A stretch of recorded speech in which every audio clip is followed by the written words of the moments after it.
नमस्कार, मैं डॉक्टर जसवंत आज आपको जो कोविड की फिलहाल जो सिनेरियो चल रहा है, बुखार के लक्षण अभी आज प्रेजेंट में बुखार का बहुत सारा पेशेंट है, जो कि बुखार से रिलेटेड बहुत सारी बातें करते हैं, बताते हैं कि सर मुझे बहुत सारी प्रॉब्लम आ रही है, बुखार है।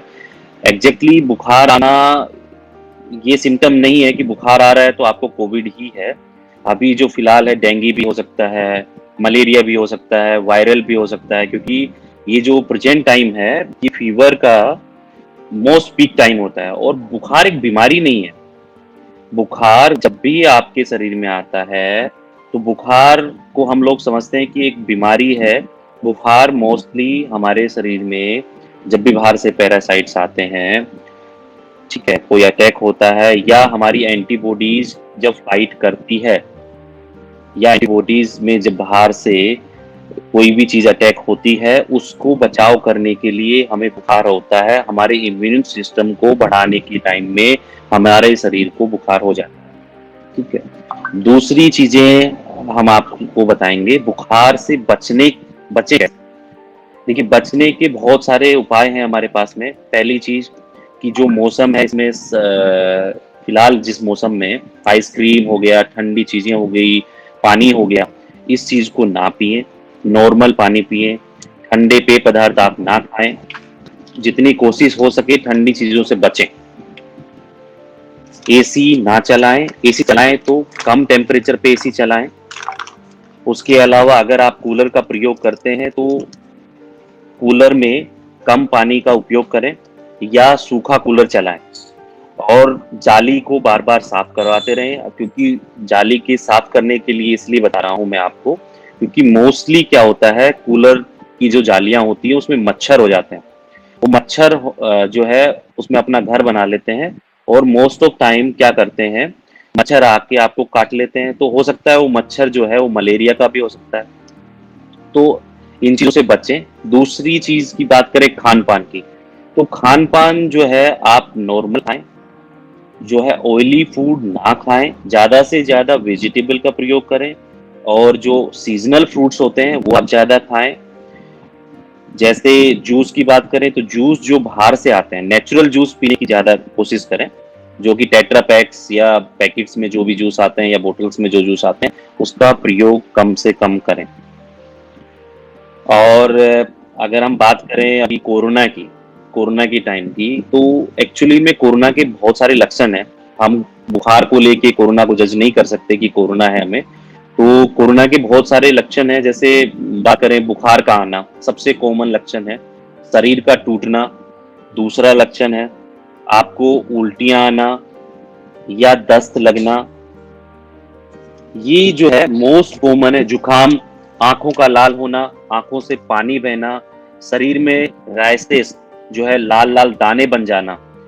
ये जो सिम्पटम्स हैं, ये सिम्पटम्स मोस्टली अभी जो एट ए प्रेजेंट में है, कोरोना के लक्षण हैं। तो अगर आपको लगता है कि आपको ये लक्षण आ रहे हैं, तो आप जाके आरटी-पीसीआर करा सकते हैं। अगर आप आरटी-पीसीआर नहीं कराते हैं, तो उसके अलावा हमारे पास ऐसा वेट ना करें कि हमने आरटी-पीसीआर करा लिया है या रैपिड एंटीजन दे दिया है, उसके बाद ही हम अपने आप को क्वारंटाइन करें। अगर आपको ऐसा कोई लक्षण आ रहा है और आपके घर में जो है रूम की अवेलेबिलिटी है, 2 रूम, 3 रूम का घर है और आपके घर में रहने वाले कम लोग हैं, तो आप अपने आप को एक रूम में जो है अपना एक सेपरेट रूम ले लें, उसमें बाथरूम होना चाहिए क्योंकि आपको लक्षण आ रहे हैं तो आप बार-बार बाथरूम करने के लिए तो सेम जाएँगे नहीं बाहर और अगर सेम बाथरूम यूज़ करेंगे तो लोग भी इन्फेक्टेड हो सकते हैं आपसे। तो उसके बचाव के लिए सबसे बेस्ट यही है, आप एक सेपरेट रूम ले लें, उस रूम में वेंटिलेशन होना चाहिए। वो वेंटिलेशन होना ज़रूरी है क्योंकि जो आप ऑक्सीजन ले रहे हैं और जो है आप जो है और श्वास ले रहे हैं और सांस छोड़ रहे हैं।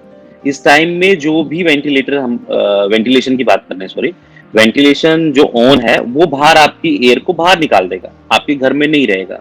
और फैमिली को कैसे बचा सकते हैं उसके भी उपाय बहुत सारे हैं। इसमें अपनी फैमिली को बचाने के लिए सबसे बेस्ट आपके पास ये है कि आपकी जो फैमिली मेंबर्स को बोलिए कि वो आपके पास कम आएँ या वो आएँ ही ना, बाहर रहें, दूर से बैठ के बात करें और रूम के बाहर एक टेबल लगा दें, जिस टेबल पे घर वाले आपका खाना ला के रख सकते हैं। आप उस टेबल के बाहर ना जाएं, ना उस बर्तन को घर वालों को दें, अपने बर्तन खुद साफ करें, अपने रूम में रखें, जो कि सबसे ज्यादा जरूरी है। होम क्वारंटाइन बेस्ट है एट ए प्रेजेंट टाइम में। अगर आप हॉस्पिटल जाते हैं तो आपके इन्फेक्शन या इन्फेक्टेड होने की चांसेस ज्यादा हैं। बुखार नॉर्मली हो रहा है तो उसके लिए आप डॉक्टर्स के पास ना जाएं, या जाते भी हैं तो कॉल करें, कॉल से परामर्श लें, क्योंकि आपका अभी एट ए प्रेजेंट में हॉस्पिटल्स में जाना या कहीं भी जाना सबसे ज्यादा नुकसानदायक होगा। अगर आप अनावश्यक रूप से भी घर से बाहर निकलते हैं तो भी गलत है, क्योंकि अभी जो फिलहाल सिनेरियो चल रहा है, कोविड सेकेंड लहर है, और वेन अभी एयर में तो नहीं, लेकिन एयर में आने में टाइम नहीं है। वैसे भी कोविड का वायरस है, कोविड जो है वो 2 से 3 घंटे एयर में भी रहता है। अगर किसी ने थूक दिया है तो एयर में भी अवेलेबल भी रहती है, और हो सकता है आप उस साइड से निकल रहे हो, कोई कोविड इन्फेक्टेड निकल के गया हो, किसी को पता नहीं रहता है। दूसरी चीज, अपने घर वालों को कैसे बचाएं कोरोना से। अगर आप कोविड इन्फेक्टेड है और अपनी फैमिली को बचाना चाहते हैं तो उसके लिए उपाय ये है कि घर में जो भी 60 साल से ऊपर है, 60-65, नाना नानी, दादा दादी, मम्मी पापा जो भी हैं वो सेपरेट रहें, या जो बुजुर्ग हैं और आपके रिलेटिव आसपास में कहीं रहते हैं तो उनको आप वहां शिफ्ट कर दें, क्योंकि ओल्ड एजेज में ज्यादा इन्फेक्टेड होता है। रीजन बता देता हूँ, क्योंकि हमारे बुजुर्ग या हमारे जो ओल्ड पर्सन्स हैं वो किसी ना किसी बीमारी से इन्फेक्टेड होते हैं, जैसे अस्थमा हो गया, हार्ट प्रॉब्लम हो गई, रीनल किडनी प्रॉब्लम्स हो गई। तो उन उन लोगों को इससे दूर रहना ही ज्यादा फायदेमंद है। तो मेरा जो फर्स्ट जो है आपको परामर्श यही है कि आप घर से ना निकलें, पहली चीज। अगर दूसरी चीज, अगर आपको कोविड के हल्के फुल्के भी सिम्टम्स आ रहे हैं या आपको लग रहा है तो आप सेल्फ होम क्वारंटाइन कर लें। दूसरी चीज, आपको लगता है कि आप हॉस्पिटल जाएंगे, हॉस्पिटल से आपको मेडिसिन मिलेंगे, या हमने जो मेडिसिन अभी जो मोस्टली 14 डेज के लिए जो भी एक ट्रीटमेंट कोर्स जो चल रहा है, मोस्ट ऑफ लोग वो लेना शुरू कर देते हैं। मैं उसके बिल्कुल खिलाफ हूँ, मैं उसको बिल्कुल भी सजेस्ट नहीं करता हूँ आपको। मेरी सजेशन आपको ये है कि अगर आपको लगता है कि आपको कोविड हो गया है और आप होम क्वारंटाइन है, तो आप सबसे पहले अपने फूड, मैं आपको बताता हूँ, हमारे जो है मेन जो है 6M अप्रोचेज हमने बनाई है। 6M अप्रोचेज का मतलब क्या है, मैं आपको एक एक करके बताता हूँ। पहला है मिक्सिंग, दूसरा है मेडिसिन, तीसरा है मॉनिटरिंग, फोर्थ है मील्स, फिफ्थ है माइंडसेट, एंड सिक्स्थ है मूवमेंट टूवर्ड्स हॉस्पिटल्स। अब मैं आपको एक एक करके बताता हूँ इस 6 का मतलब क्या है, 6M अप्रोच का मतलब क्या होता है। मिक्सिंग का मतलब जो मैं अभी आपको बता रहा था कि फैमिली से दूर रहें। जैसे आपको कोविड के सिम्टम्स आ रहे हैं या आपको लग रहा है कि कोविड हो गया है, तो आप जो है घर वालों से अलग हो जाएं। बाथरूम जो मैंने अभी बताया, एग्जॉस्ट फैन है वो ऑन करें, खिड़की है तो ऑन कर दें, एसी का प्रयोग ना करें। अगर आप करते भी हैं तो नॉर्मल टेम्परेचर यूज करें, ठीक है। उसके बाद करते हैं बात मेडिसिन की। मेडिसिन में बात करें तो सबसे पहला जो सिम्टम है फीवर, बुखार है। सबसे पहले बुखार ही आता है। बुखार बहुत, ये हो सकता है आपको 100 प्लस हो या 100 पे हो। तो सबसे पहले हम बुखार को ट्रीट करेंगे। बुखार के लिए कॉमन मेडिसिन है PCM, पैरासीटामोल 650 mg आप ले सकते हैं। ये कैसे लेनी होती है, 6-6 घंटे में लेनी होती है, 6 आवर का टाइम है इसका। और अगर आपको लगता है फिर भी आपका बुखार कम नहीं हो रहा है, तो अपने गर्म जो है ठंडे पानी की पट्टियां निचोड़ के, ड्राई करके वो अपने शरीर से पूछे, ताकि आपका बुखार उतर जाए। बुखार उतारना बहुत जरूरी है कोविड में, या नॉर्मल भी हो तो भी कोविड में, या बिना कोविड के भी अगर आपको बुखार होता है तो बुखार के लिए सबसे बढ़िया यही है, एंटीबायोटिक्स ना लें। अननेसेसरी एंटीबायोटिक्स लेने की जरूरत नहीं है। बहुत सारे लोग सजेस्ट कर देते हैं आपको एंटीबायोटिक्स, बाकी मैं सजेस्ट कर रहा हूँ मैं आपको प्रॉपर ट्रीटमेंट ही सजेस्ट नहीं करूंगा, क्योंकि लोग क्या करते हैं, ट्रीटमेंट अपना टीवी पे देखा या कोई भी और न्यूज चैनल या यूट्यूब के थ्रू या कहीं भी अपना जो है एक ट्रीटमेंट नोट करके अपना ट्रीटमेंट विदाउट कोविड चालू कर देते हैं, जिसके बहुत सारे साइड इफेक्ट भी होंगे। विटामिन सी आप ले सकते हैं, कोई कोई प्रॉब्लम नहीं। विटामिन डी ले सकते हैं, फुल ऑफ विटामिन भी ले सकते हैं, A to Z विटामिन ले सकते हैं, जिसको हम मल्टीपल विटामिन बोलते हैं। और एंटीबायोटिक्स में लोग डॉक्सामिन, इजिथ्रोमाइसिन ये यूज करते हैं। बाकी मैं ये सजेस्ट करूंगा, विदाउट डॉक्टर के प्रिस्क्रिप्शन, विदाउट डॉक्टर से परामर्श लिए आप कोई ट्रीटमेंट चालू ना करें। अगर बुखार है तो सिंपली पैरासीटामोल लेके आप रह सकते हैं। अगर फिर भी आपको लगता है कि आपका फीवर नहीं उतर रहा है और आपको कोविड के लक्षण आ रहे हैं, तो आप डॉक्टर से सलाह ले सकते हैं। मॉनिटरिंग, मॉनिटरिंग जो है नेक्स्ट थर्ड जो है M है। मॉनिटरिंग में क्या करना है, हमें सबसे पहले तापमान, थर्मामीटर आपके घर में अवेलेबल है, मोस्ट ऑफ घर में अवेलेबल होता है, नहीं है तो एक खरीद लीजिए। टेम्परेचर अपना नोट करते रहें, उसका एक चार्ट बना लें रजिस्टर में।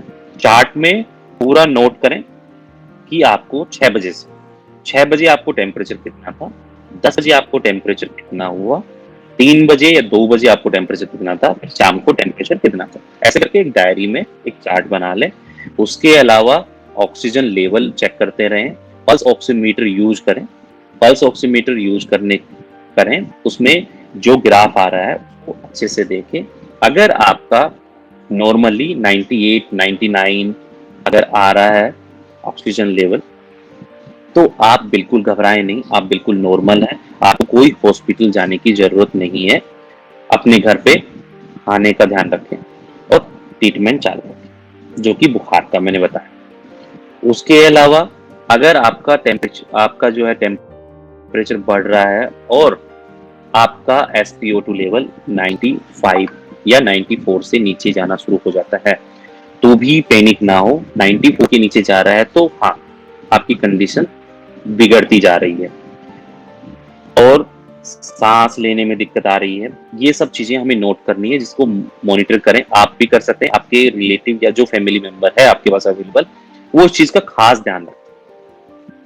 ये हो गया मॉनिटरिंग का। ये चार्ट बहुत इंपॉर्टेंट है, चार्ट जरूर बनाएं, इससे डॉक्टर को भी मदद होगी, आपको भी मदद होगी। क्योंकि आप अगर आपकी मान लेते हैं 1% कंडीशन क्रिटिकल हो गई है, तो अगर आप हॉस्पिटल जाते हैं तो डॉक्टर के लिए काफी फायदेमंद होगा ये जो चार्ट आपने बनाया है, तो वो आपको अच्छे से ट्रीट कर सकता है। उसके अलावा जो हम बात करेंगे 4th M की, जो है मील्स। मील्स जो है बहुत इंपॉर्टेंट है, चाहे कोविड हो ना हो या नॉर्मल आप घर में रह रहे हैं, तो भी आपकी डाइट जो है बहुत इंपॉर्टेंट रहती है। इसमें आप हाई प्रोटीन्स फूड जो है वो लें, जिसमें प्राउंस हो गए, ठीक है, स्प्राउट्स हो गए, आप ये खा सकते हैं। नॉन वेज ले सकते हैं क्योंकि उसमें हाई प्रोटीन होता है। अंडे खा सकते हैं, अंडे में भी हाई प्रोटीन होता है। ऐसा नहीं कि मैंने आपको प्रोटीन बता दिया आप 10 अंडे खा रहे हैं, ऐसा नहीं है। आपको जो है प्रोटीन को भी मेंटेन करना है, एक्स्ट्रा प्रोटीन भी नहीं लेना। चिकन खाइए, 2 अंडे खाइए, दिन के आप 4 अंडे खा सकते हैं नॉर्मली, कोई इश्यू नहीं है। उसके अलावा जो वेजिटेरियंस हैं वो लोग जो है पनीर खा सकते हैं, सोयाबीन ले सकते हैं, सोयाबीन की चपाती बना सकते हैं, सोयाबीन की सब्जी बना सकते हैं, क्योंकि सोयाबीन सबसे ज्यादा प्रोटीन होता है सोयाबीन में। उसके अलावा आप फ्रेश फ्रूट्स ले सकते हैं सर, फ्रेश फ्रूट आराम से खाइए। जो भी सीजनल फ्रूट चल रहा है आप आराम से कोई भी फ्रूट लेके खा सकते हैं। फ्रूट्स को फ्रीज में ना रखें, क्योंकि फ्रूट्स जो है ठंडे हो जाएंगे। ठंडे पानी का प्रयोग फिर मैं कह रहा हूँ ना करें, ठंडे जूस ना पिए, ठंडी आइसक्रीम हो या कोई भी जो आइसक्रीम से रिलेटेड या कोई भी ऐसी चीजें, बेकरी, मोस्टली बेकरी का यूज कम से कम करें इस टाइम में। के अलावा जो है आप जूस पी सकते हैं, वो भी नेचुरल घर में बना के। और सबसे जो फायदेमंद आपको होगा, अगर आप 30 मिनट में या 1-1 घंटे में कुछ ना कुछ खाते रहते हैं, जैसे फ्रूट खाने की आदत है आपको, तो ग्रेप्स आ रहे हैं, जामुन है, तो कुछ खा लिया, या फिर आपने रोटी चपाती खा ली, या जो है आप सैलेड के शौकीन है तो आपने सैलेड काट लिया, सैलेड खा लिया, तो हर 1 घंटे में अगर आप ऐसा खाते हैं तो आपको गैस्ट्राइटिस की प्रॉब्लम बिल्कुल नहीं होगी। मोस्टली हमें ऐसे टाइम में गैस्ट्रिक प्रॉब्लम हो जाती है, तो ये बहुत सही है। उसके अलावा पानी का खास ध्यान रखें। अगर नॉर्मल फीवर भी है, मैं कोरोना की बार बातें नहीं करूंगा, लेकिन अगर आपको फिर भी फीवर हो जाता है या आप नॉर्मल भी हैं, तो भी आपको एटलीस्ट 2.5 से 3 लीटर पानी की सख्त जरूरत होती है। हमें पानी एटलीस्ट 4 लीटर हम लोग होता है, मिनिमम 4 से 5 लीटर हम लोग पीना चाहिए। पानी पीने से आपको जो है रीनल फिल्टर हो जाएगा। हाँ, उसमें भी एक्सेप्शंस हैं। एक्सेप्शंस में क्या है, जिनको पानी की प्रॉब्लम, जैसे जिनके रीनल्स किडनी की प्रॉब्लम है, पानी के लिए डॉक्टर ने बोला है कि एक लिमिटेड जो है क्वांटिटी में पानी पीना है, वो लोग पानी ज्यादा ना पिए, वो डॉक्टर की परामर्श से चले। उसके अलावा जिनको रीनल प्रॉब्लम या कोई और प्रॉब्लम नहीं है, जिसमें डॉक्टर ने परामर्श किया कम पानी पिए, वो लोग रेगुलरली ज्यादा से ज्यादा पानी पिए। क्योंकि फीवर में स्वेटिंग होती है, डिहाइड्रेशन हो जाता है, इसलिए पानी का पीना बहुत ज्यादा जरूरी होता है, और पानी से जो है फिल्ट्रेशन होता है।